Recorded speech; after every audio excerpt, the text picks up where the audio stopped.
জয় গুরু। শ্রী শ্রী ঠাকুরের চরণে আমার কোটি কোটি প্রণাম। ঠাকুর পরিবারের চরণে আমার প্রণাম।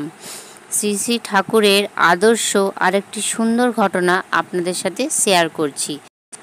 শ্রী শ্রী ঠাকুর সবজি চাষ সম্বন্ধে কি বিধান দিলেন।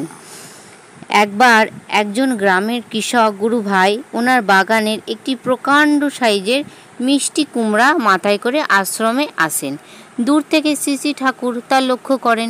মিষ্টি কুমড়া মাথা থেকে নামিয়ে ঠাকুরকে প্রণাম করে মাথা ওঠাতেই শ্রী শ্রী ঠাকুর সোল্লাসে বললেন, যা যা বড় বউয়ের কাছে দিয়ে আয়। তারপর জিজ্ঞাসা করলেন, খুব জব্বর মাল বানাইছিস, কেমন করে বানালি? কৃষক ভাই স্বাভাবিকভাবে বললেন, আগে ভগবানের দয়া হয়েছে। ওনার উত্তরে শ্রী শ্রী ঠাকুর যেন মন ভরেননি।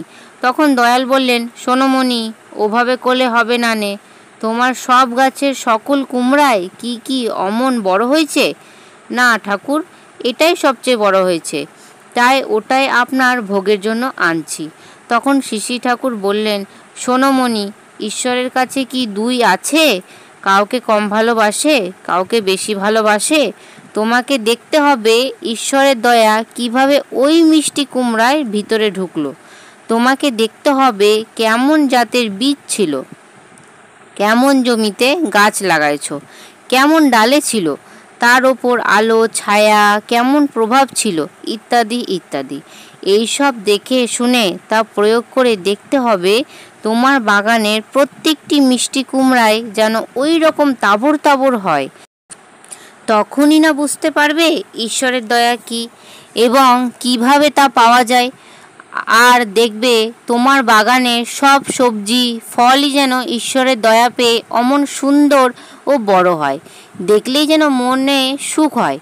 আর শোনো মণি, বাগানের সবজি ফলকে শুধু ভালো করলে চলবে না, বাড়ির ছেলেপুলেরাও যেন ঈশ্বরের দয়া পেয়ে ভালো মানুষ হয়ে ওঠে। এই হলো আমার ঠাকুর, সবসময় সঠিক পথটি দেখিয়ে দেন।